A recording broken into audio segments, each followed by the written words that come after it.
are with the band Das Bolt from Germany, from Bavaria, is it? Yeah. All right, if you want to be specific. And I would love you to introduce yourself to our listeners. Yeah, hey, what's up? This is Lenny I'm the singer and guitar player for Das Bolt, thrash metal band from South Germany. Good, we are happy to have you. And my first question is, how old were you when you started playing with your band? When we started, when we started with what is Das Bolt now, I was 12 years old, I think. 12 or 13, and then I met the other guys 1 year after. I met Nico, the drummer.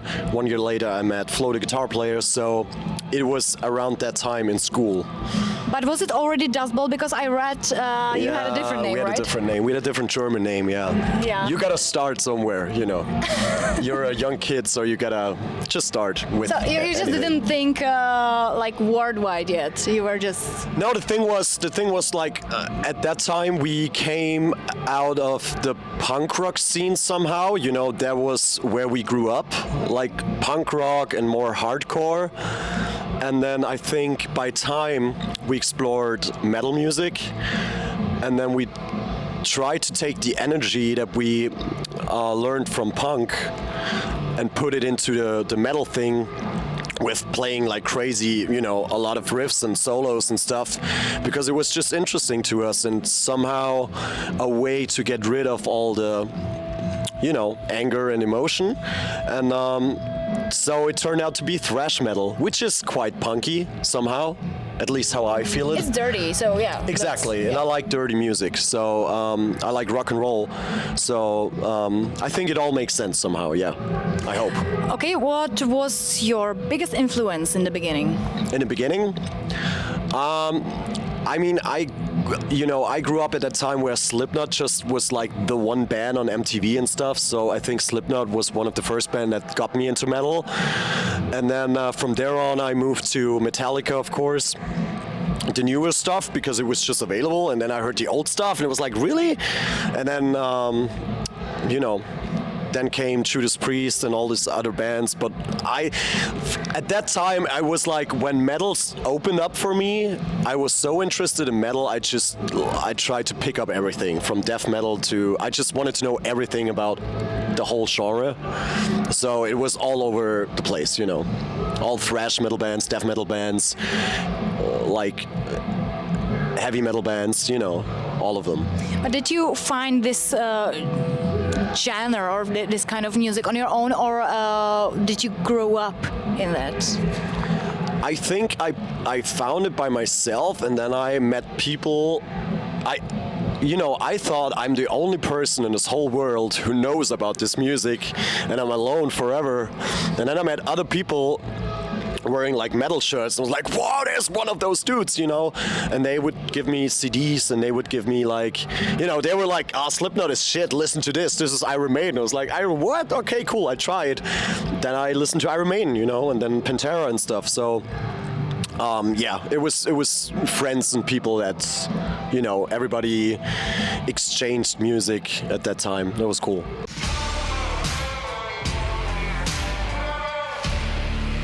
How did your music taste evolve? Like, what is your idol now? Oh, shit. I don't know if I should talk about this because it's really weird. But it did evolve a lot because there was always kind of like this other side of me that was somehow attached to metal too, but also to rock music, even way before metal. So as a guitar player, I'm actually a blues guy. I love Jimi Hendrix and Stevie Ray Vaughan and all that stuff. That's like actually my kind of music, you know, 70s music, blues.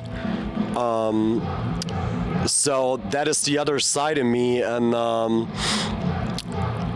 because we do Das Bolt for a long time now, and we play a lot of shows, and there's like always a lot of metal around me, I listen to a lot non-metal stuff these days. To relax. Kind of like to relax and to have new, it's just like new ideas, new input. Because it's cool for me, I even listen to country music and you get great guitar players in country music, and it's like, wow, what are you doing? Maybe I can put it into metal and stuff. So, that's how the music taste evolved. It just opened up, and it's still opening up to new stuff. How about some Schlager? I grew up with Schlager, so no. Straight no. I'm sorry. I was hoping I would finally get some yes, but okay, I understand. No, you won't get a yes for Schlager. I can't. I understand. So, in 2011, it was a significant year for you because you won Metal Battle at Wacken. Did a lot of things change after that? Of course. I mean, to be honest, we were so young and it all happened like so fast and naive that we didn't realize what was happening, and I think it's good. When we started, we were like, okay, let's do this. And by saying like, let's do this, we were like, let's really do it. Let's just do it. Let's try to catch up with our dreams and become a real rock band. So we played this gig, and suddenly we played another gig and we won the Wacken thing, and then we played in Wacken, and it was just, we're just going for it. Not like there wasn't too much thought at that point. And it was cool. Then we got the label, and then we were able to release the first album, and then we were like, a official band with an album and with everything and interviews and stuff like that and playing festivals, which was cool. And I'm really glad this happened.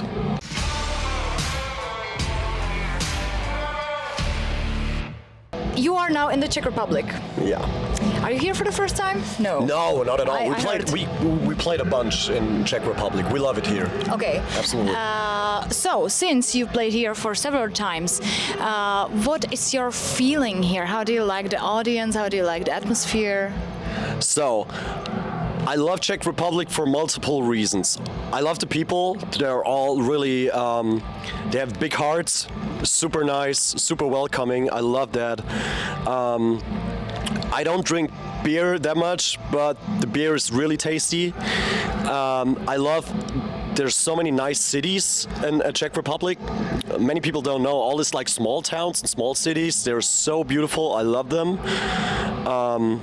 I told you before, I grew up and I was born in Vienna, and it's like the same architecture at some points. I love that very much. And so many cool festivals, Brutal Assault, and last year we did Bass and Fire, and we played so many cool club shows here in Czech Republic, crazy shows. So we always loved it, It's close to us, it's our neighbors, and it's always like a little bit more fun in Czech Republic than it is in Germany. Sorry, Germany, but it's the truth. It's the truth. So, would you imagine to move to the Czech Republic? I don't know. I never considered that. I think I thought about moving to Prague. The thought was in my head at some point, but let's see what life does. Yeah, I know the language and everything. It's a little bit difficult to learn. Yeah, probably. I understand. All right. Do you have some tattoos? Yeah. Under my jacket. Good. I will not force you to get naked or anything like that. Don't worry. But I wonder, do you remember your first tattoo, and what kind of tattoo is that? Oh yeah, I do. It's on my. I can see if it's not nothing special. No, but it's just some letters on my whatever this is on my arm, and I remember it. Yeah, it's a lyric from Dust Bolt. And it was my very first one, and then I think it went quite fast, to get another one.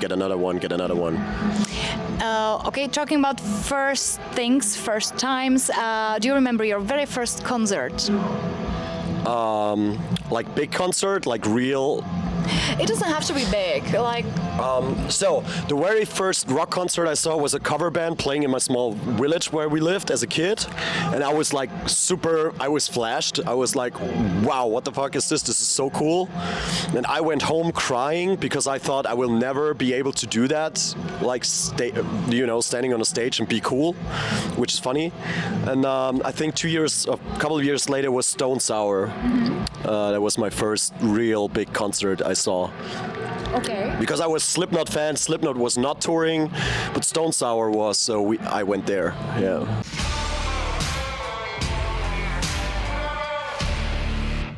But it was you as an audience. Yeah. And you as a performer? As a performer? No, both. I was in school or something, probably. Yeah.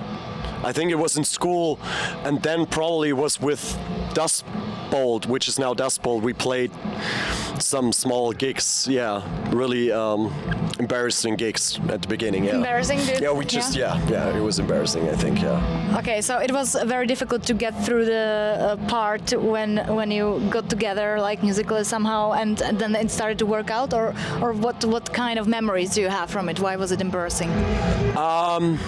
Because I was just so nervous. I didn't know about anything, it's just like, I mean, you're 12 or 13, you don't have a clue about anything, you just, try. And I think it was not that bad, but, in my memory, it's still like a little bit embarrassing.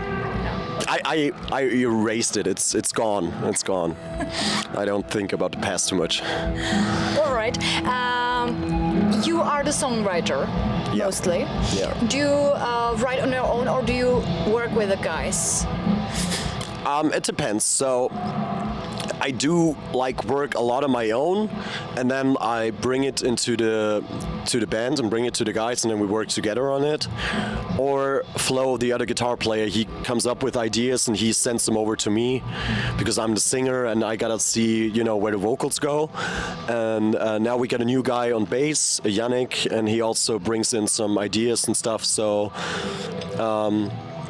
it's always like back and forth. We bounce it, somebody has an idea, sends it over to me. I'm like, yeah, this is something cool. I got a cool melody in my head or something. And then we gotta go and check it out together. Something like that. But it's always different from song to song, to be honest. It's always different. Sometimes here's a song, it's perfect the way it is, or maybe here's a song, and then we work on it together for, hours. You don't know. Are you all easygoing, or do you think there is someone who is a little bit of diva in the band? No, there is not. No, there really isn't. Okay. I mean, come on. I've been doing this with the guys since 17 years now or something. It's like being married, It's actually a little bit more, I would say. Yeah, I could say so many nice things, but I could also say so many things that make me really mad. So I would just say everybody's easygoing. Absolutely, yeah. Okay. Since we are here at Karpaty Hard Fest, they're really easygoing. That's true. Yeah, okay. I just want to make it will clear. ask them about you, and then I will add some subtitles there. Yeah. Here we are at Karpaty Hard Fest. Do you prefer festivals or clubs? It's you cannot compare it. It's just two different things. I mean, to be honest, as a musician, I prefer clubs, just because you feel it more sometimes, on the festivals, on a big stage, and with all the air, the sound gets a little bit lost, and it's not that loud, and I like it really loud and sweaty and vibrating, and feel the bass. That's what I love, as a musician. But festivals are so cool because you can play to people that don't know you. You meet so many other bands. You can play in the sun, which you don't do most of the time. So I love both. It's just different. And it's a different approach. But festivals are harder to play as a musician, I would say, for me at least. And but I love them too. Yeah. Mm-hmm. So both is great.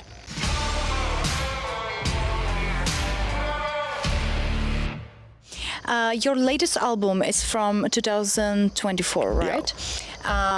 Can you tell me or to us what was the idea behind that? Oh, the last album? Yeah. Oh, to break free. Mm-hmm. To break free from genre, from restrictions, from, you know, I felt the need to take back the power to do what I want to do, because people were expecting us, of course, to make another thrash metal album, which is like ultra thrash the way they expect it to be, and I felt like